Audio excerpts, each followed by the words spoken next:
times. However, the planets move. When Sagittarius moves out of Capricorn, that's what happens. So we've started. Go ahead. Oh, we've started. Yes, we have. Oh, so you weren't going to tell me?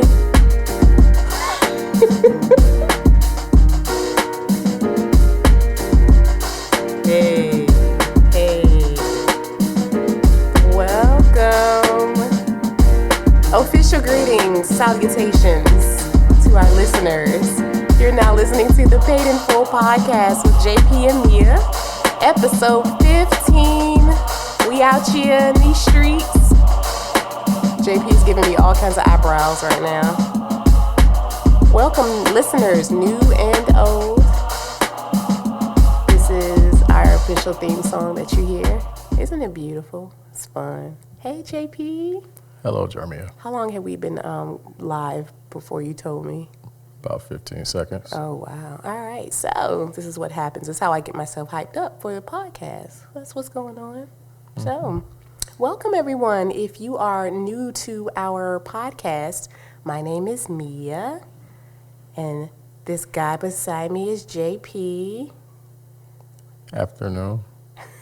Or evening, or morning if you're on the other side of the planet right now.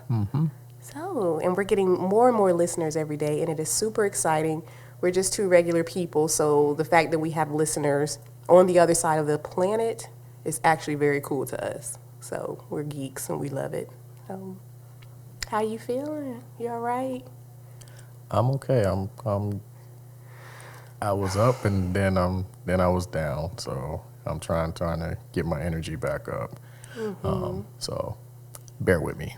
Oh, okay. I got you, sweetie. What we're talking about today is hopefully not going to bring you down. We're going to try to take sort of a humorous angle regarding reasons why couples disagree or fight or argue, whatever your choice word may be. And so we're going to get into a little bit of generally why couples tend to fight and those topics that really kind of get people riled up. And then we'll talk about how we disagree, because we don't really claim ourselves as fighters per se, because we're both very conflict averse. But there are moments where we find ourselves at odds, and so that's where we're going to be going today. So hopefully this will be a cool one. We're always talking about all the good things about being a couple, and last episode was about sexy time, and we've talked about our children and how we met. And so we want to talk about the less appealing side of being in a long-term relationship, and that is the inevitability that you will disagree, sometimes to a really big point. So that's where we're going to go today. So aren't we excited, JV? Yes, ma'am. Yay, we're excited. Let me just also make a little asterisk here. We are actually recording from our new mixer. If you all are our Facebook or Twitter fans on the social media channels, you all have seen the photo of our brand new mixer. And so we are moving up in the world, y'all, and coming in on you on some new technology out here. I'm so excited. So I'm speaking here into something called a dead rabbit that JP has purchased. It is not a dead rabbit. It's called a dead cat. You just went into a whole different species. So y'all know what I'm talking about. Okay. So, it's furry and it covers the mic, so that's super. So we're still playing around with the sound a little bit. So give me about a couple pods and I'll get it together. Yeah. I have all the faith in you, love. Word. So let's get into our topic a little bit. So where we're going to go first in our top reasons why couples disagree or argue or fight, we'll just kind of use those terms interchangeably. I'm coming from you on Psychology Today, of course, because that is one of the more credible sources on the internet in terms of psychological topics like the one we're talking about today.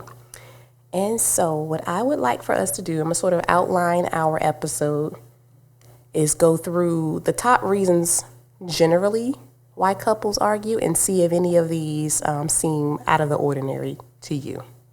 We'll start there. How about that? That works for me, G. All right. So they have a list of 30. I'm not going to go through all 30 because that is a lot, but I'm going to sort of go through the main ones that they have underlined here about why people fight. So first one is not showing enough love or affection. Okay.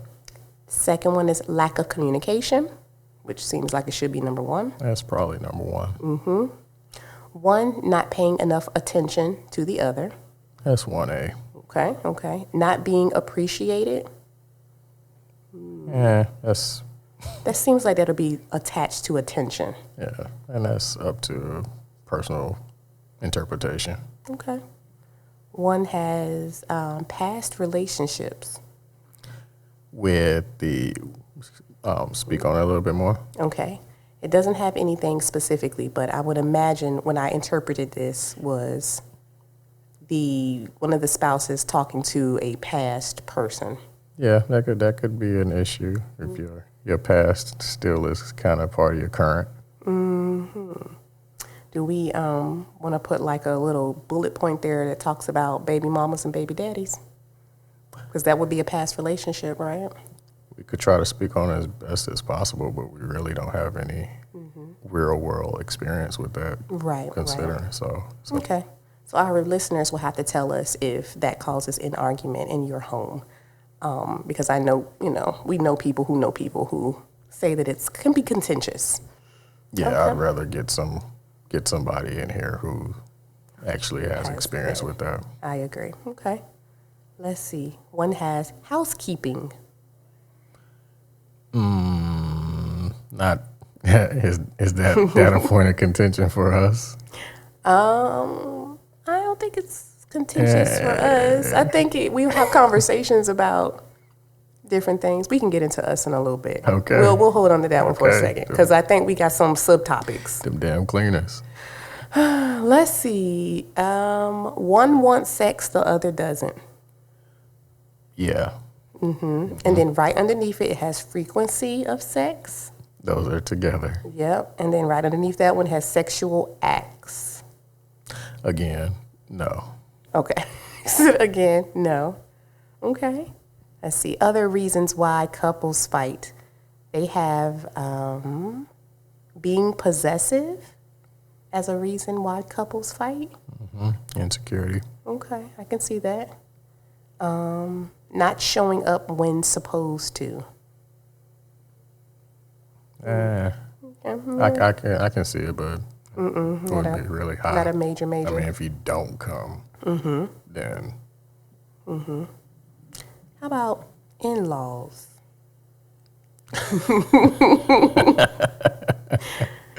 Okay, we'll hold on to the side. if they're not put in their proper place, absolutely. Yes. Okay, so we've seen those horror stories. Religion being a reason. Here's my thing with religion. It's something that you should talk about early on in the relationship. So I guess it would become a fight if something is suddenly revealed. Like, I'm an atheist, right? And it's like, wait, what? You're what? Why? I could see that becoming a thing, and that it would probably break up a couple early on. Yeah. All right. Goals in life. First thing I thought of was Lawrence on the couch, because he was on the couch for 2 years. Lawrence from Insecure, everybody. Not Yes. everybody knows exactly what you're I was talking getting ready to about. go. As soon as I breathed, you said it. He's in my head. So that's a show on HBO. That's a whole nother thing because Issa is a bum herself. So I thought she's said finally getting it together, though.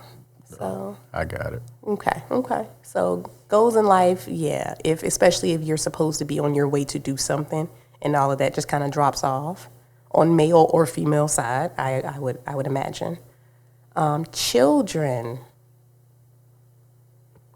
Meaning as if you want.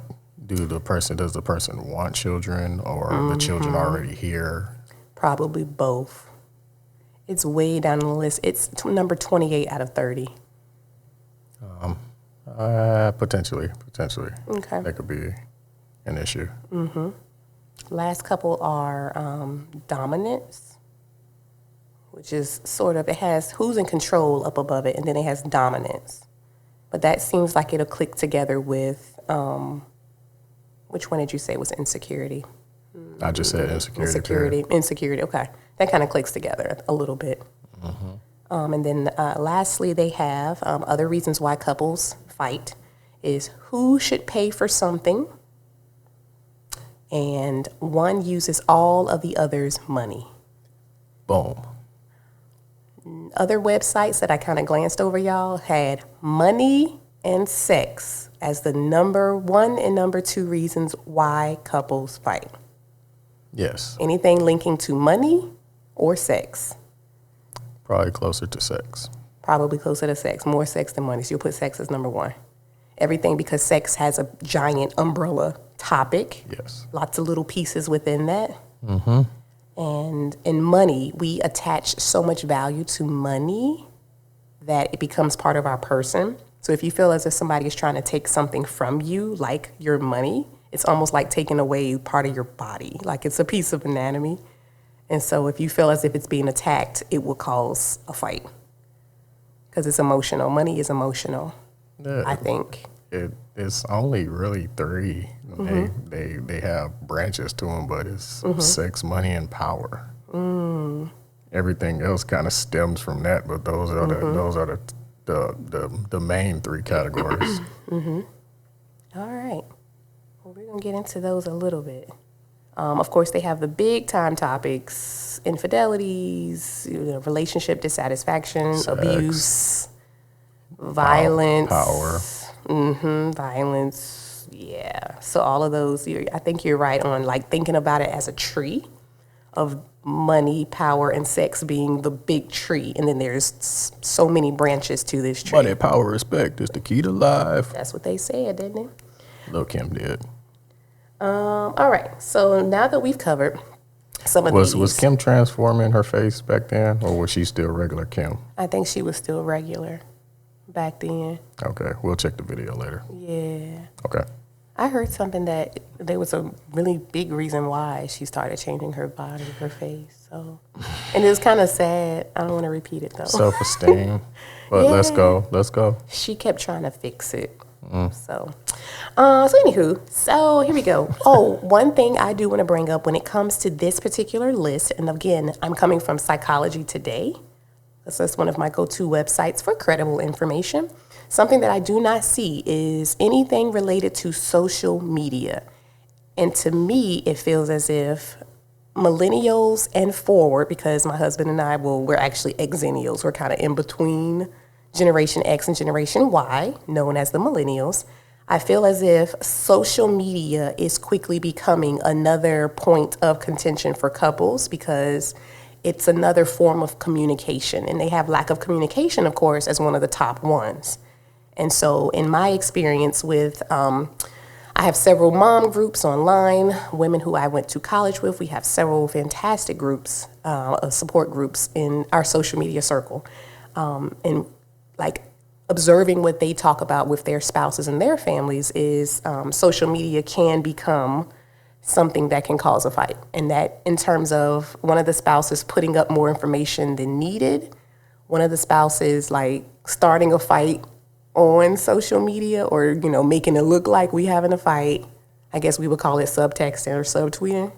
Subtweeting, And they say that's another problem with communication is that they'll go online and be all mad and huffy, but in the house they walking around all quiet and not speaking up and being a big person and an adult and talking about it.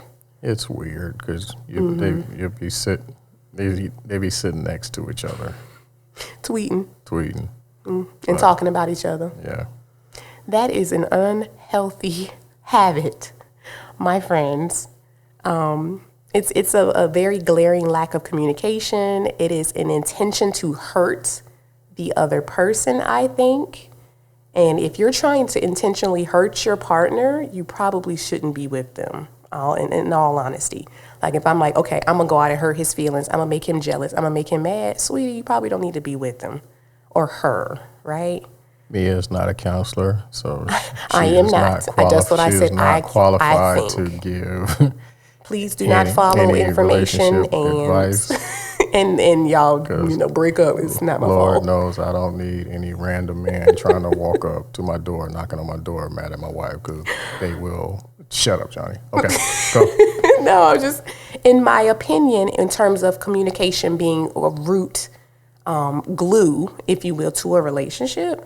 If you're going outside of your relationship to talk about your partner, that seems like commonly wrong. Like it seems like we shouldn't. I'm just saying.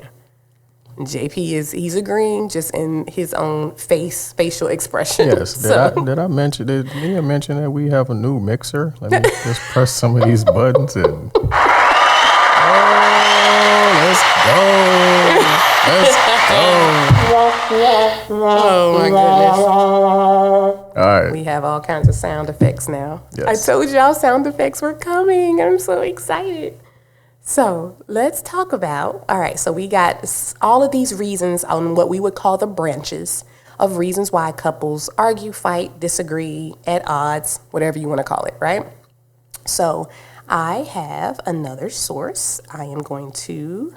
Source material. I am, because I am a researcher by nature. You a damn regular Geraldo Riviera now. JP loves me so much, so he don't even agree with that. So we're gonna go over to another site that has the 4 different kinds or the 4 different styles of an arguer, or the 4 different argument styles. And so I want to kind of pinpoint what each of these are for us to determine what we are as a couple. Because I've had the question asked to me before, y'all get along so well, y'all always are so happy. Do y'all ever fight? Like, I have had this question before, and I'm like, we're human. Like, when when the stars are not as aligned as they are, or something is awry, we gotta handle it. Like, things are just, weird at a moment, and it's always temporary. So, yes, we do disagree. We're not fighters, and we'll talk a little bit more about us specifically in a little while. Specifically. And so I want to get into these 4. So, and see what JP thinks, because of course I love finding information to share with my husband. And so the 4 types of argument styles. So the first one is the attacker. Okay. And I'll give you a little baby description. That's why you're small. You always and you never are popular sentences followed by whatever flaw the other person has in you. You don't make me feel good. You always go to sleep right after, and I'll never get mine. Oh. You're never on time to pick me up from work. Where you be at? Jody. Probably. Why you got condoms in your backseat? Probably with Peanut. She probably was with Peanut. All right. They say if your first inclination is to start pointing fingers and listing out reasons why the other person is wrong, you're an attacker. Does that sound like an attacker? It sounds like an attacker. Mm-hmm. Attack. You may need to get some things off of your chest, according to the website, when you're doing, but all you're really doing is giving the other person information about you that they can use against you later. For instance, if you say, you always calling your baby mama in the middle of the night, what's that about, right? And that's an always statement. What that is telling your partner is that you feel as if they may be cheating, right? Because automatically they're like, well, what's the problem if I'm talking to her at 2 a.m? Of course, it may be problematic because of the optics, but that's an example of one of the spouses giving the other spouse more information about them that they may not want to be communicated. Does that make sense? I hear you. Okay. So it says a more effective approach for the attacker would be to drop your feelings and express your feelings as opposed to what you're feeling vulnerable about. So instead of that person using their words to put the other person down, they need to just say, I feel as if, and approach it from an I statement sort of view. Mm-hmm. And I statements are very important. They're difficult to do, of course, when you're in the hot emotion, right? When you 38 hot about something, but it's much more a healthier approach to an argument. So that's the attacker. The second argument style is the defender. Okay, so we have the attacker and then we have the defender. Usually when one partner in a relationship is the attacker, the other partner is automatically the defender, which is the person in response to a perceived attack. So they said, if you feel rejected, made wrong, criticized, and like you need to defend yourself, you are a defender. Does that make sense? So it says, this argument style rarely gets you anywhere. It just creates more drama because you're engaging in the other person and not speaking up for what you think should happen. I got to think on that one a little bit. Okay, we can come back to this one. There shouldn't be a reason. I don't think there should be a reason for you to defend yourself unless you are guilty of something. But of course, in terms of a person attacking you, you're going to put up a defense. Like anybody at work, in the grocery store, when somebody roll over your foot or something, you're going to defend yourself.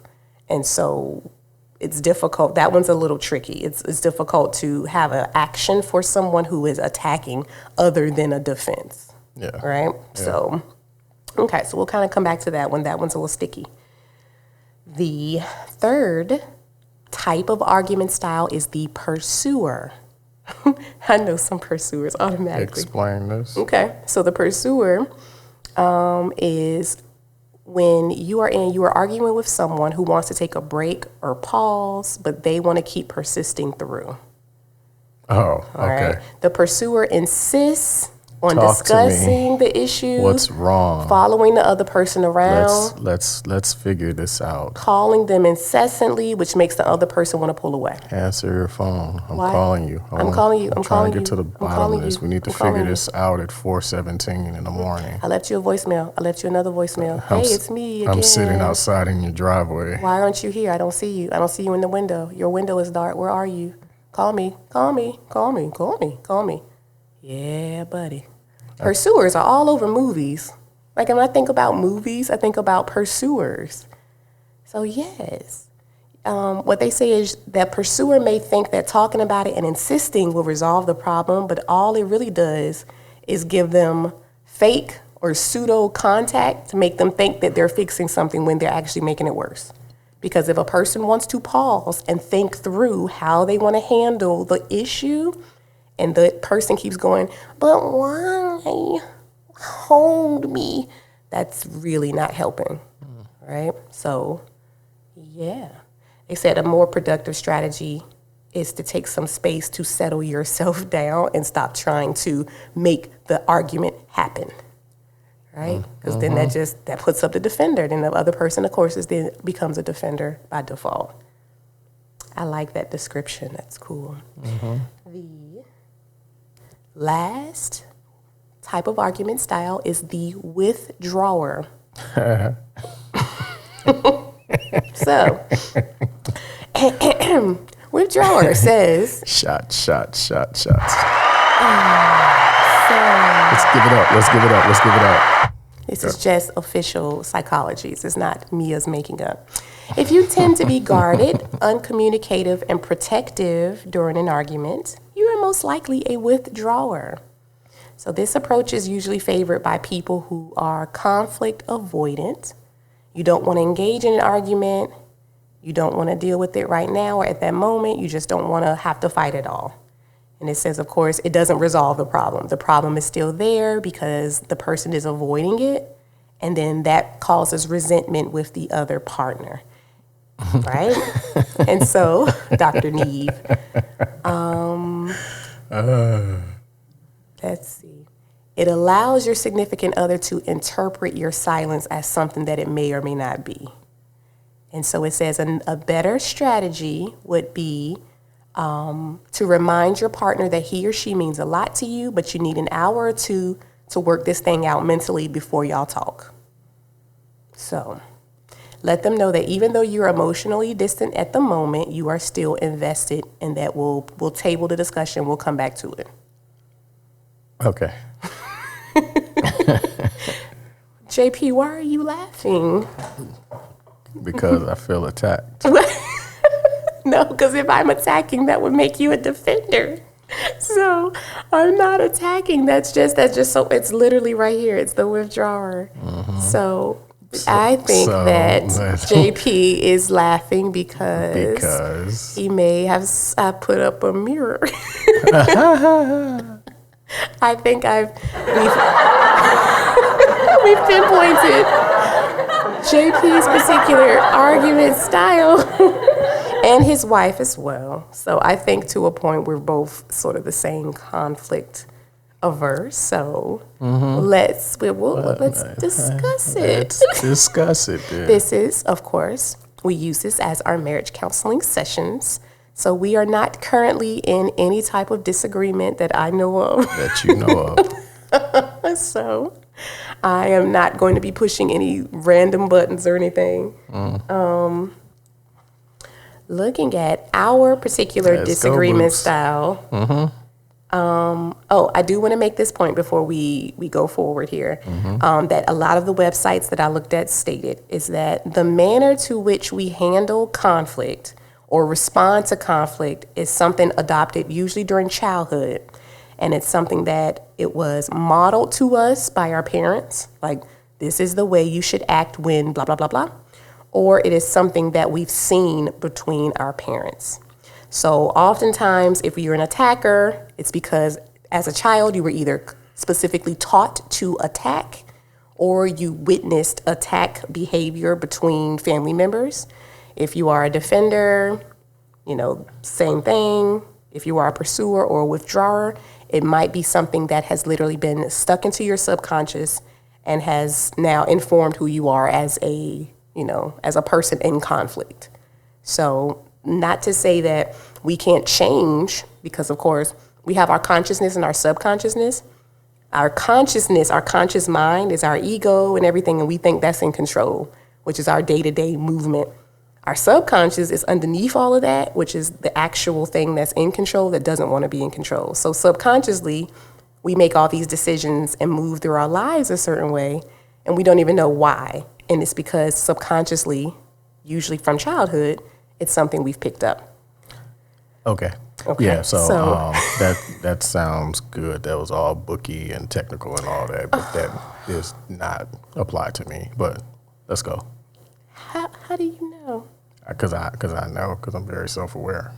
Okay. All right. So, well, I'm just speaking general terms. I know. Mister. I got that. He's like, but that ain't me. So it's not, but. Okay. So, all right. Well, I'm gonna challenge that a little bit because I think it is. I think it does apply to you. It's okay, and I'm going in a different kind of way. And I'm going to explain it. Okay. So, what I like for us to do, we've kind of pinpointed our disagreement styles.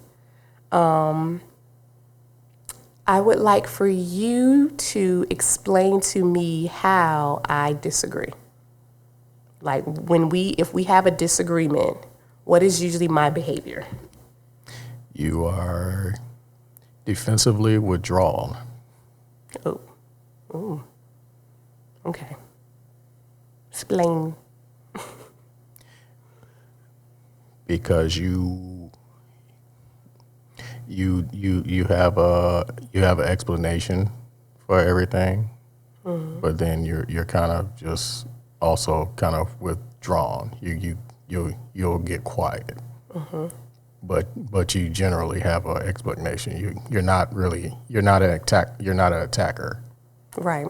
So you're more so defending your position in whatever the disagreement was.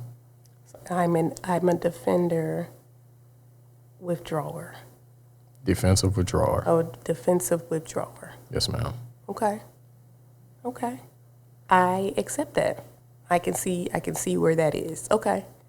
So, and then similarly with you, definitely you are probably 98% withdrawer. 98% withdrawer. By choice. I would. Withdrawing by withdrawer by choice.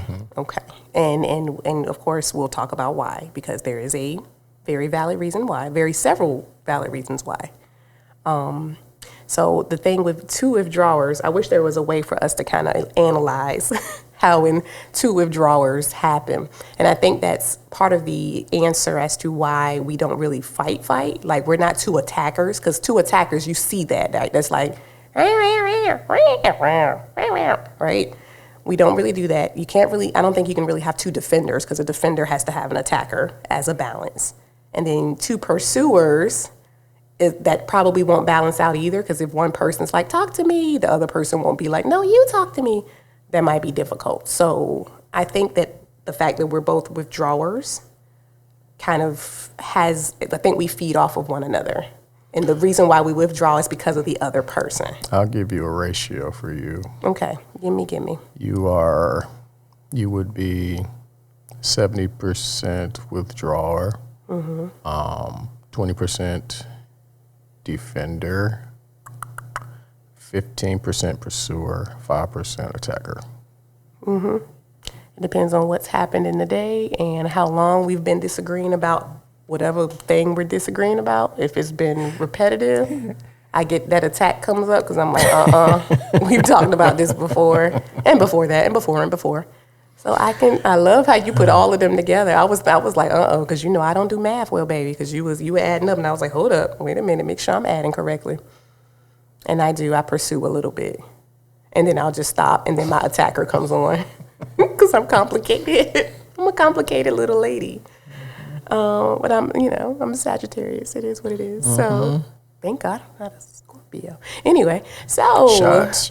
I know some shots. passionate Scorpios. Passionate. So, I want you to talk to me about your withdrawer, conflict-averse sort of personality, because as a person, you are conflict averse. Not just when you're in an argument or a disagreement with anybody, not just me, people you work with, people out in the world, you're naturally averse to conflict. And we've talked about this in previous episodes where JP has discussed his eyesight and how the stress was negatively impacting. And so he's learned to use different methods through which to work on his stress levels so that he doesn't lose his eyesight. So talk to me a little bit more about why you are a withdrawer, because you said there's good reasons why. Basically, I'm at a point in my life where I'm going to speak on something, act on something when it is convenient for me, because I have to process everything a certain way, because I can't allow stress in my I can't allow stress in my life, because like I said, there's a potential that I could have an issue with my eye, because I know that's a trigger for me. Yeah. So if it's not involving a life or death situation, then I'm going to kind of just separate myself from it until I'm ready to address it properly. And pretty much I feel as if I'm grown. I don't have to explain myself. You're not gonna knuckle up with me. I'm just saying it just in general. Right. Just in general, you're not gonna knuckle up, because I'd rather just box it out and move on than Right. sit up here and debate back and forth with another grown person about a parking space or politics or sausage patties or something, Right. or something that people argue about. I'm just gonna let you have it. Like I said, I'm that secure in my manhood and my pride and my intellect that I just won't give you the day or time unless it's completely necessary. And that is him, and in a jar, in a mason jar. Like, and I don't even think that you've evolved into that. I think for the most part, since I've met you, that's kind of how it's been. If we can't get along, let's get it on. So it is what it is. Get it on and keep it moving. And that's, of course, that's a very protective way to preserve, of course, your eyesight and everything that you've been through because of your backstory. And I think that's probably, honestly, it's the healthiest way, I think, to kind of approach conflict is really thinking through the issue and then coming up with a time to discuss it later. Like, table it, let's talk about it later. And with you, because I do have that mentality, I'm really cool, but I have that tinge of asshole. I would rather just withdraw and shut up because, like I said, I'm withdrawn by choice, but I do not mind being the attacker, and I don't want to do that to you. So I would rather withdraw, calm down, rather than lash out or say something stupid. Like I said, I don't want to hurt your feelings. And you do everything not to hurt my feelings, but it still hurts my feelings. And in turn, it pisses you off. Yes, and my attacker comes on. Yes, he knows me so well. So, and recently I'm still, not even recently, I guess, within a few years, it's still recent. I am trying to remind myself that is your style, or that's the way through which you approach conflict. Like, okay, I can't expect him to talk to me about what it is that we need to talk about until he's ready. However, I get a little impatient, and if it's been a few days, I get like verbally backed up with not talking. So part of my love language is words, like words of affirmation, words, period, not just affirmation. I don't care. I married a virgin who's also an English major. And I'm a wordsmith. I have to talk, which is why a podcast is perfect for us. So anywho. She's called me a hypotenuse triangle dictatorship. GRE words. She used all. But here's the thing with it. I talk to JP about everything, like anything that comes up on my head. My husband knows, like, even if he's half of the time not listening, I know that I can get ideas from him. Like, I can just bounce ideas from him. Every day I'm talking about what the kids are doing and what I'm doing at work and blah, blah, blah, blah, blah. So I have to talk to my husband. If it's been days and I haven't been able to release all the words in my head, I get like frustrated. And I'm like, I don't have anybody to talk to because I don't have a best friend. And my husband's my best friend. He's not talking to me right now. And I'm mad that he's mad at me. And I don't know why he's mad and I'm mad. And it becomes a whole dramatic thing. Like, because then, of course, I get in my head. And that says that in the withdrawer description, that it gives your partner anxiety because then your partner starts coming up with all these things that he may or may not be mad at me about. And then I'm stuck in my head as to what exactly I did wrong, because I'm always going to say I did it. I did something wrong. It's never about the fact that maybe he just had a rough day and just doesn't want to talk. No, I did something. It's something I did. And then I'm wrecking my memory and my brain trying to remember what I did the day before, or what I did the day before that, or what I didn't do. So that's the unfortunate withdrawer sort of side effect, is that it can mess up your partner's psyche temporarily.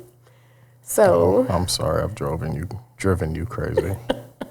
But you do it. I tell you that. I said, you cannot not talk to me because it makes me crazy. So I do like the suggestion that the articles had. Was sort of like, let your partner know, reassure them that everything's cool. You just need some time. And then actually schedule a time to say, hey, let's sit and talk about it at this time. And I know that's difficult because sometimes you don't know how much time you need because you're going through thinking through, all right, how can I approach this without hurting, her feelings, or how can I approach this without sounding like a D-hole? I honestly need time to put everything in its box. 'Cause like I said, I wouldn't want something that's going on with work to come out on you. Right. So I need time to process so that I can separate everything, because I don't want things bleeding over into other things. So that's part of it too. That's my Capricorn. Yeah. It's all of the above, and it's just really just based off me not, like I said, really not trying to hurt you. So I'd rather just compartmentalize it, put it where it needs to be, and then once I get that figured out and sorted out, then we can talk. But I don't want to lash out anything unnecessary at you. That's not even really doesn't even have anything to do with you. And that's part of a big problem for most relationships. People take out every stuff that happens at work. On the partner. On the partner. I agree. And we've seen it, and I can't say that I have not done that to you.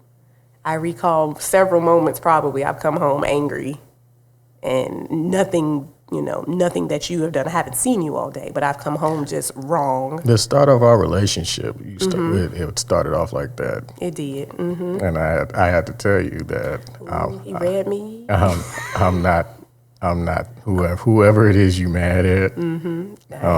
Take that out with them. Yeah. It's not fair to me. Or I can just move on. Period. Yeah, he read me. He left out of class and came in the hallway and called me and read me. And I was like, well, damn. He told me. You don't hang up on nobody with no damn flip phone. That click is really loud in the other person's ear. Yeah. No. We talking 2005. Holy Spinoli. Yeah, man. And I don't know if subconsciously that's something that I've learned. I don't know where I can't pinpoint where I've learned that from, that it's okay to hang up on people or it's okay to take out on others. Sunshine Anderson, you are not. So I don't know. I would have to identify that through, someone with a degree who could actually, break up some of that stuff. So I said, I learned that from someone. So generally my conflict, my background in conflict has been spotty. So yeah, you found your spot, because it may have been another different, it would have been a paid in full podcast. Mia might not have been a part of it, but I'm glad she got it together. I'm pretty sure this is something I probably would have did, but yeah. But not with me. I'm glad you came around. Oh my God, we're talking 20-year-old me. Oh my God, and I was definitely 20. I wasn't a mature 20. I was a kid 20. So learned a lot. I became a great woman from having more of a rough start and getting all those kinks out early before the wedding. Yay for our wedding. So money, power, and sex is the key to life. Go ahead. So that's ours. And I think with us, I think the older we get, the longer we're together, the more we have an understanding of how we're going to respond to something. So right now, I know some of your triggers. If I say a certain thing or if I do a certain thing, I already know that you're going to probably be upset. I know what would upset you. So I'm going to be more mindful to avoid those things, because I know that I could upset my husband, and I don't want to intentionally upset you, because, why? Why would I want to bring that tension? Because then if the kids feel it and they're like, oh, daddy's sad. And I'm like, no, daddy's not sad. Daddy's just mad at mommy, but I can't say it, say it like that. So, but yeah, I don't foresee us having this major issue of conflict. I think that the way we're handling it is just a growth. It's a response to the growth that we've had and the growth to come, because I think you also know what would make me upset. And so you intentionally already, better than me, I would say, try to avoid intentionally hurting my feelings. So I foresee us continually trying to be adults when we do disagree. Don't, kick below the belt, and we don't do that. Yes, I lie to you because I care about your feelings. This dude, boy, Jody gave some whack lines in that movie. Ooh, he was supposed to be like 25. No, they were like 19 and 20. Oh, God, yeah, it showed. Yeah, you're not very bright when you're 20. Sorry, 20-year-olds, but we're not. We get older and we get much better. So, but yeah, I don't think we do any of those things because we already know they're unhealthy. I mean, when you're at a specific place in a relationship, you've grown, you know better. And so, if you say something and you already know it's a trigger that she or he is going to get upset, why even go there? Because then that's just adding on to the problem. So now you got two problems instead of one. And then your hurt feelings, and you got to get through all that hurt first. And then later on, you may not even trust them because then suddenly everything they say you got to defend, or everything they say is below the belt, right?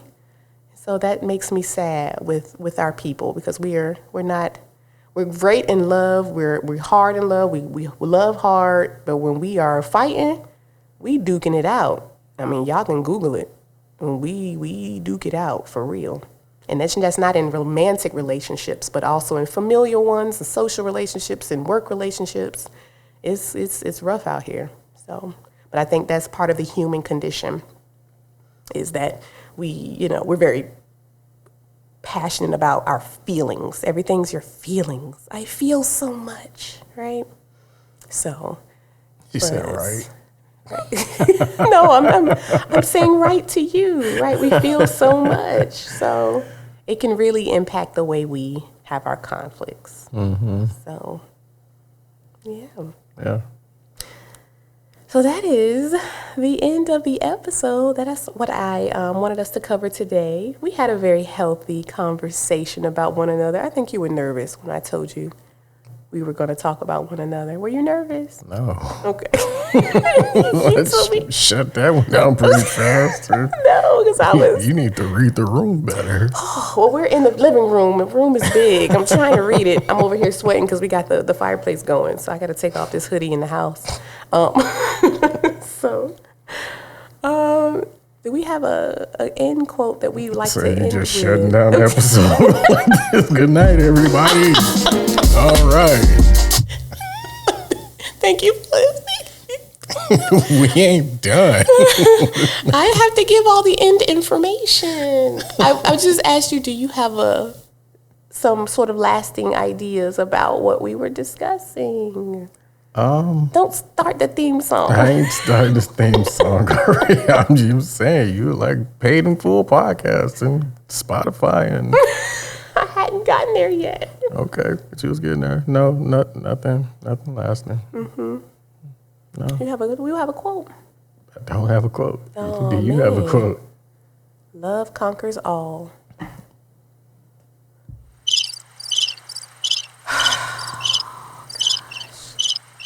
It does. I mean, it's not a lie.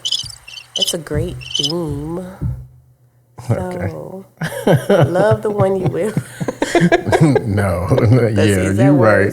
Good night. Oh, no. Social media. Go ahead. We are available on Facebook or Meta, Instagram, Twitter, and on Gmail at paidinfullpod@gmail.com. Email us. We've got some emails. We've also gotten some DMs from hackers, I think. So we're not going to answer. We're not. Yeah, if you're spamming, we're not going to answer. Sorry.